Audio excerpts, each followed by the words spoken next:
Yo, what up, YouTube? Y'all know what it do. Drop game. And then y'all want to ask me why this man front line? Why we want him speaking for NFAC? Check this out. And then you will understand. This man got all the answers, so why should somebody else even have to speak for him? Watch this. As a black woman in almost my 50 years on this earth. And I can say that because I was there. It's not something I read in a book. It's not something somebody told me or that I saw live streamed. I was there. And so I think that a lot of the really impactful moments were happening on the sidelines. You know, the Black Vietnam veterans that were there just playing the back. You know, just making sure everything was everything, dropping knowledge to young people that wanted to listen and that were yearning for the knowledge. The elderly woman that I saw, she was in her 80s, almost 90 years old, and her family said that she insisted on being brought out because she had never witnessed anything like that in her life. And I saw a tear drop down that woman's face. I was standing right there. So, let me piggyback on you because I saw some of those incidents. There was a 90-year-old man who was on oxygen, who insisted that his son bring him oxygen bottle and all down there to witness this. He said he wanted to see this before he left this earth, that he would rest comfortably in glory, knowing that he did not leave behind a group of people that wouldn't fight back. Yep. There were other folks that came down. It was very funny to me because a lot of times the kids were the ones who came down to see me, but their parents were more, like, okay, good, you led me to him, move out the way. Yeah, I just want to come let you know. And I think that what's happened is there's been an awakening across the spectrum of our people. It has nothing to do with me. It has nothing to do with the NFAC. It has to do with the soul of what I call the black community. When I say the black community, I don't just mean the particular group that you see in your lane. I mean all of us that are connected through the melanin, that feel within our spirit when the timing is right, when something is happening with us. And it's like a vibe. That if you feel it, you know what I'm talking about. If you don't feel it, well, we got to question your lack of melanin. But at the end of the day, all of the melanin folks felt that, and that's what they needed to see, because they could not believe that there couldn't be those of us who wouldn't get vocal anymore beyond talking, that there still had to be a remnant of the warrior spirit within our race. And they wanted to see that before they left, and their children who've heard these old stories. Most folks need to understand something. Let me say this on the show. Listen, you all can sit around and be judgmental and have opinions. That's your right. That's what this country's made on. But what you cannot do is you cannot point to a frame of reference of anyone that has undertaken this type of venture in the last 60 years. We're talking back to the civil rights movement. We're talking about when you had the Black Panthers and you had the Deacons of Defense and you had all these different groups. Well, a lot of young kids today hear those stories. Yes, we hear the stories. Yes, we do Black History Month. Yes, we do Kwanzaa. Yes, they teach us this. Yes, they're always telling us about the great thing. But we still see the poison that's left over from that era. Where is the vaccine for this era? When do we see our Stokely? Where is our Malcolm? Who's going to step to this animal? And now they're seeing it. And it's like for a lot of them, it clicks now. They understand that you had to be there. Yeah. You had to be in the moment. This is a great time to be alive. If you're alive right now, then that's why a lot of folks who lived through the 60s are like, seen this before. Know how this goes. Yeah. And a lot of young cats are like, I ain't never seen nothing like this, and I'm going to say this, and I'm going to take my seat with you the rest of my time. There's never been anything like this. They tried to compare it to things that happened prior, and it eclipsed it. There has never been this large a mobilization of black people planet-wide on one accord for the people, by the people, ever. And they've admitted to that. So because you've never seen it before, because they've never seen it before, a lot of people don't know how to respond. Some people are suspicious. Some people are downright hateful. Some people are downright afraid. Then you've got some people who are consumed with jealousy, envy, all these negative emotions that we've been socialized to do to ourselves, to hate on each other. So, but the truth is, you've never seen this before. So you just can't jump behind it. I understand that, but we have a saying, We going one way or the other. We going with you or without you. But you might as well come on and go with us because we going. All right. I think what, and maybe I shouldn't be disheartened or I shouldn't even be surprised about it, is because, like you said, we've never seen anything like this before. So, I mean, you spoke to the young people and how they felt. I'm going to tell you right now, I'm 49 years old, and I have always lamented the fact that I wasn't around in the 60s because I always felt like my spirit belonged there. I always felt like I missed my opportunity to really make that mark. And so when my brother Malachi Luciano, shout out to him, told me I was doing a podcast, and he kept on saying, you need to check out Grandmaster Jay. What you're saying is what Grandmaster Jay is saying. You need to check out Nfac Leader. I'm like, okay, we were on live. And I'm like, okay, I'm going to go check it out. And I went on live and checked it out. And since then, I said, I see what you're saying. And now I don't feel left behind. I don't feel like my time has passed. I feel like that this is the time to not only make change, make long-lasting and impactful change. Not saying that the strides that were gained through the 60s and up until now weren't long-lasting and impactful, but we keep having to fight them same battles. So something, you see what I'm saying? Something is amiss. We keep having to fight the exact same battles. So I feel like, in a way, that the problem should be a little different if you want to measure success. That's just my own opinion about it. What do you think about it? Let me counter that. Okay. First of all, the definition of insanity is doing the same thing over and over again and expecting a different result. If you're having the same problem over and over again, then you have not addressed the original problem. The civil rights struggle of the 60s was to get us the right to be treated as an equal human being. But they gave us that, but they did not give us what we deserved. They did not give us economic freedom. They did not give us political freedom. They did not give us the ability to determine our own destiny as a people. They gave us the right to sit next to them at a lunch counter, take a piss beside them in a toilet. I'm going to keep it 100 with you. Yeah. That's not freedom. That's peaceful coexistence. In the meantime, they maintained all of the wealth, maintained control of all of the laws, maintained control of housing, education. They even controlled where we could live and where we could develop. And when we got too big, they tore it down. And then they systematically started destroying our structure because they realized that if left to our own devices, the black race would have surpassed the white race in this country long ago in all forms: wealth, power, politics, entertainment. So they knew that, listen, we cannot sit back and let this cannot truly be that free of a country. So the last 60 years have been spent in the shadows of the accomplishments of the civil rights movement, and they have slowly engineered ways to roll those accomplishments back. They rolled them back to the point now where they can be obvious. And yeah, it's on the books, but yeah, we know you're supposed to, but that's how they're treating us now. Yeah, we know it's wrong, but there's a whole lot of buts, and they've done those buts by inserting certain laws that circumvent the very advantages that we achieved through the civil rights movement. That's why we're having the same problem. That's why police brutality is at an all-time high. That's why the destruction of the black family, the destruction of black civilization, the destruction of black finance, the destruction has been so complete because many of us have become agents of our own destruction. That's why it hasn't been fixed yet. And the way that it's fixed is just what Malcolm said. There's no such thing as a bloodless revolution. That don't even happen in the movies.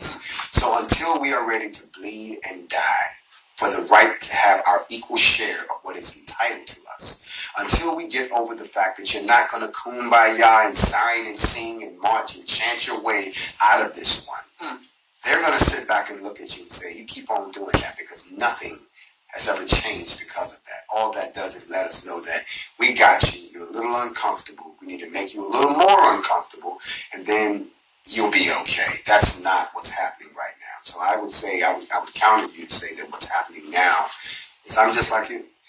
I felt like I missed out. I walked around for a long time like, I cannot. Here's our famous line. That could never happen to me.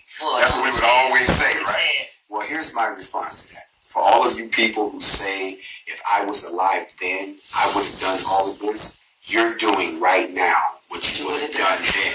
Okay, so stop it. Everybody ain't on the front line. Everybody ain't built for the battle. We found out a lot of people want to join, but the heat and the weather and the being out there, plus the fear. I'm serious. I'm gonna be famous with you all. I'm gonna be honest. There are a lot of people who say that, yeah, I'm down for this. I'll sacrifice. But when they really think about it, and I've had people be honest, bro, I started thinking. I thought about my family. My life flashed in front of my eyes. I got scared, and I said, you know what? These brothers are really walking into death. Right. I'm not built like that, but I'll support from a distance. That's You know, I'll bake cookies and I'll make a flag and pom with you. You know, we're cool. You know what I'm saying? With the pom I'm not gonna go there. The bottom line, the point I'm making, is that it's not as easy said than done. The sentiment is there, but for a lot of people, they're finding out the opportunity has presented itself again. So what are you going to do this time? We got much more to gain. Yeah. We're better equipped. We're much more educated. We are, and on top of that, we know a lot more about the enemy. A lot more. We're a lot more enemy savvy, I would say that. I think what surprises me about some of the responses that I hear in the conversations that I have with people are,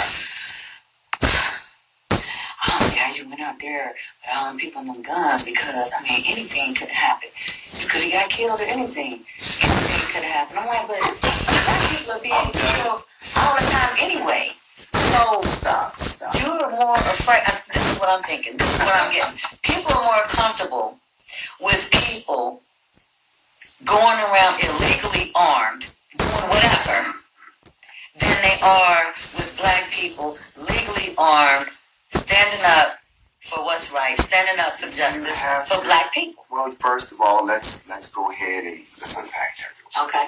In his book, Brainwashed, The Myth of Black Inferiority, Tom Burrell does an interesting job of illustrating how a lot of the mindsets that we carry today, those of us who are black, that those actually go back to practices that were systematically ingrained into our psyche for centuries of enslavement. I'll give you an example. People say, well, why do blacks kill blacks? Blacks need to stop like other races don't kill each other. But let us take an examination of why we do it. They broke it down into 4 categories. There's young people killing people. There's family members killing each other. There's community crime whatsoever. And then, of course, there's what we call just random crime within the community. He traced each one of those back to a particular aspect of slavery. Young people were taught to devalue themselves as slaves. So therefore, their lack of a sense of pride led to a sense of self-hatred, which leads to what we call pride killing. You stepped on my shoe, you know, how dare you? So they kill each other. Okay. The other one was what we call black-on-black crime, where you have disrespect, where you have a devaluing of life because, watch this, it's easier to attack each other than it was to attack the master. It's easier to attack somebody that cannot have any retribution against you than someone like the master who held your destiny in their hands. That's why we can fight and scrap in the streets until whoop, whoop, we hear the police pull up and everybody suddenly snap up and move the cops, right? And then the last one that I thought was most interesting was the family murders, where you have folks who kill each other in their families with girlfriends or boyfriends, whatever the hell it is. Again, is because we are taught to devalue the family structure and roles are reversed. And again, pride killings. And it's easier to attack someone right next to you who's in the same boat as you because you don't see a way out than it is to get together to attack the master.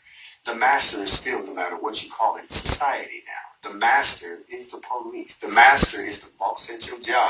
The master is your sinister co-worker that got some dirt on you. The master. You'd rather not attack them. So we see that manifested today. And as far as all of those people say, you're going to get us all killed. Right. We're going to die anyway. And I would rather die for my people than to waste my life being alive as a coward.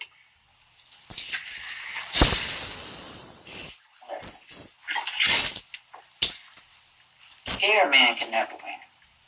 So there's nothing wrong with, you know, having fear, but you still have to act. You can't be paralyzed in the fear. You can't, like the one conversation that I had with a gentleman, one of those "you're gonna get killed" gentlemen, is I'm saying, okay, so if we're out here and people have been marching, praying, and singing, and crying and dying forever, and then here's someone with a different approach to getting a remedy to the situation and getting justice for the situation, are you saying that you would rather continue to call the police, which is in support of the police, and then complain about police brutality, versus trying to see what's up with another solution? And maybe this is not your solution. Everybody, like you said, is not built. Everybody is not cut. And if you're not, then you're not.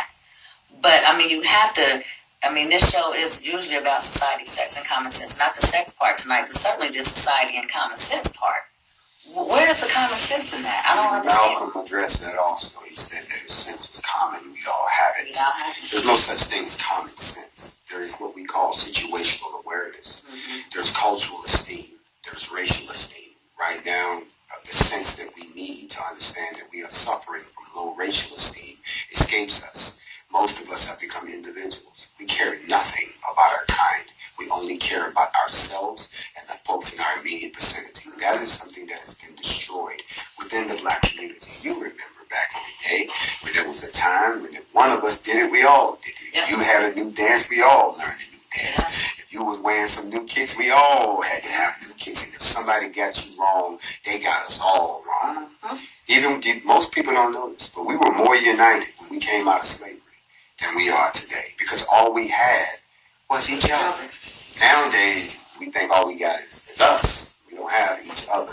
And I think that, when you look at these folks that are scared, folks that are comfortable in their captivity. Remember, everybody wasn't happy that slavery ended. Where's we going? We just got a good house here.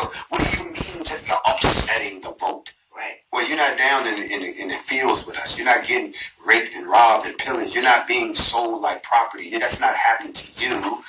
You live there with the master. So, of course, there's going to be a demographic that's going to be afraid. There's going to be a demographic that's going to be apprehensive. But most importantly, there's also a mass part of the demographic that doesn't want to do anything in the absence of a solution, which I agree. Why would you go out and start all of this trouble unless you have some type of a plan that is going to lead us as a people out of this situation? I hate to use this example, but when Moses was trying to free the people in Egypt, I'm pretty sure that when he showed up talking about free my people, the Pharaoh didn't go, you got a plan? Can I see the plan first? No, he just told them, hell no, I'm not letting nobody go, and don't come back with this. And Moses had to go back and talk to God and say, look, man, is there a plan? I didn't ask you about God. I just told you to go get them. I'll worry about the plan when we get out, because even he knew what we're talking about right now. All of y'all will not be able to go to where I'm taking you. I'm going to take you out of bondage, but I'm going to put you in a place where I can find out who's worthy to go to where we're going. This whole process that's starting around the world is pretty much there. Everybody raise up, but everybody who's raising up is not moving out. And that's not a put down on anybody. You just do some, like you said, do some sensual, critical thinking of who goes and who doesn't, who stays, who's comfortable here, who would like to stay. You're more than welcome. But me and mine and the rest of us, it is time for us to have the ability to say what everyone else says. If something happens to a Chinaman, China gets upset. If something happens to a Frenchman, the French gets upset. If something happens to the Swiss, Switzerland gets upset. Something happens to a Black American, nobody gets upset, because there's nobody to speak up for us. And most folks don't realize that black is a color. You're black. Black is not a country. So therefore, you can't get reparations, because reparations are paid to a country. You can't get restitution, because restitutions are paid to a country. You can't get any type of human rights assistance from the UN, because that's done for countries. So the 45 to 50 million black folks in the United States, not counting all the melanin ones in Haiti, down in the Bahamas, all down through Guyana, all those folks, we're going to put them to the side, because they were dropped off first in the Portuguese slave trade. military. Those ones who are here in the United States that are afraid of what we're doing don't seem to realize that the ultimate goal is not just to fight racism. It's not just to stand up to police brutality. The ultimate goal is the declaration of all 50 million of us as an ethno-nation within this nation that are political prisoners of the Atlantic slave trade, and have the UN say to the United States, what are you going to do for them?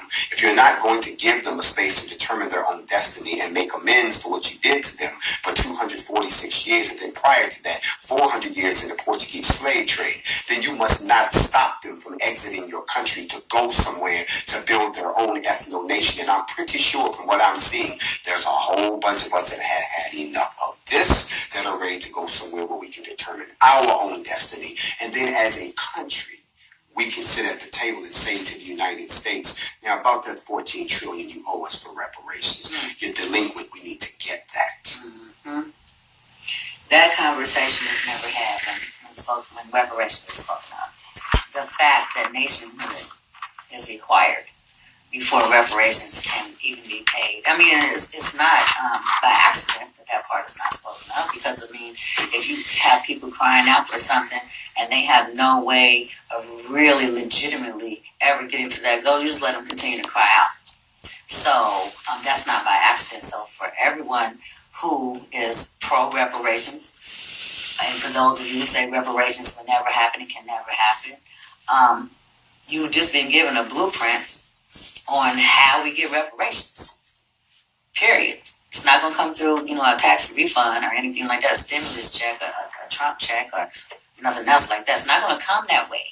So you just heard, and that means it's not going to come overnight.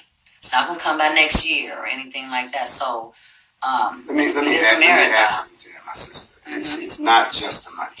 A lot of folks have been brainwashed into thinking that reparations is money. True reparations for 400 years of destroying a people and destroying their culture, really you can't put a dollar sign on it. I take nothing away from the Jewish Holocaust. I take nothing away from the Japanese internements. I take nothing away from any of those actions. I think that the damage that was done to us as a people is so deep and so egregious that not only would it take a process of time, but it would also take different forms of assistance. I mean, yes, the monetary reparations should be paid, but there should also be restitution paid on a yearly basis by the United States to whatever nation is created. And then on top of that, there are certain grants and programs within the United Nations for nation building for beginning countries. We would be entitled to all of those things. And then the most important part that everyone is skipping over is that any new nation needs friends, allies, people who will defend it. That's part of the deal. In order to stand up the ethno-nation, two countries would have to agree to protect us until we could get on our feet. That means that we would get all type of aid from them. And right now, let me be happy to report that there are 55 countries that have already signed a treaty saying, you get yourself into a nation state and we will back you. That is why the United States is paying so much attention to the NFAC. That is why the Pan-African French resistance is paying so much attention to the NFAC. That's why the EFFU, the AUU, and everyone else, because they see the potential seed, not just for a ethno-nation, but for a new black military force to be reckoned with, backed by 55 nations that are not exactly friendly to the United States. You hear that? Not only, I don't really think people may be grasping how impactful what you just said is, because a lot of the reason why other movements were momentary is because you did not have global support. We're talking global. We're not talking regional. We're not talking national. We're talking global. Global. And when you think about, I think us in the United States, we have a tendency to think that everybody thinks the way we think about things. That everybody is aspiring to be how we are in this country, that we are the best things in sliced bread and that, whatever. And that's could be furthest from the truth. If you've traveled anywhere, you would know that people are very proud of where they come from. They just want their situation better. So if they can't make it better, sometimes they have to leave. What's the difference? What is the difference? And so I think that people really need to, especially the people, in the scare camp or the y'all gonna get killed camp, really need to sit down and do a deep dive. This is not whenever something. See, I think a lot of people have the opinion that the NFAC is trying to be like the black Superman. Like, okay, as soon as some injustice happens, here comes NFAC coming to the rescue. That's not. Please speak to that, because people have asked me, well, how come the NFAC hasn't come here? Well, how come the NFAC hadn't come there? Well, my brother got you. Well, that's your brother. What did you do? That was my response. But I'm going to let you speak to that on behalf of the NFAC. On behalf of all of my members of the NFAC that are tuned in, I salute you, NFAC for life. MFs, we all know that.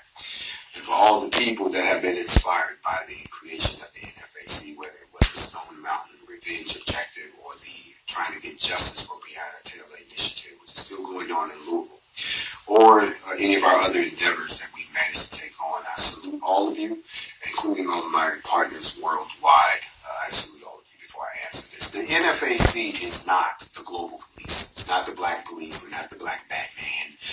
And we're not supposed to run around and address every injustice that's ever happened. So stop. Stop with the why don't we? Because I'm going to come right back at you and say, why haven't you? We are nothing more than regular citizens who have exercised our constitutional rights to bear arms and to assemble in an organized fashion to address grievances to the powers to be. We're doing nothing that you can't do. So stop sitting around waiting and crying for someone as if we're out looking for a challenge. That's not what we're here to do. We're here to expand the footprint and cause many of you to emulate what we've done and become the experts in your own area, and then become affiliated with the coalition. That's why it's a coalition, because we know this stuff is happening everywhere. We know now that cell phones have shown us what's happening all over the country, that there's been no uptick. We're just seeing more of it. Okay? But the problem with that is a lot of the systems that have been in place that keep these things buried, like the Ahmaud Arbery case. If there was no video that this guy, for the life of me, I would never have released if I was involved. Because of these things reaching the public, and now because of the internet and because of social media, my mother used to tell me that a lie can get around the world 3 times before the shoe can get his shoes on. Well, the internet can get around the world 6 times before the lie can even get out good. It's gone. Right. We know the lie coming. There's an announcement. Lie coming. It's going around the world 6 times. Then the lie comes 3 times. Right. And the truth come out like by snail mail. Right. Everybody. Yeah. Right. I mean, and I'm going to say this while I'm on your show. Prime example is what happened in Louisville. It's funny. And you were there, so you can attest to this. A lot of people who weren't there, and I keep saying this, don't run your mouth if you were not there. Right. If you was too scared to be there, shut up. If you had to work that day and you knew that you couldn't make it, shut up. If you told everybody you was going to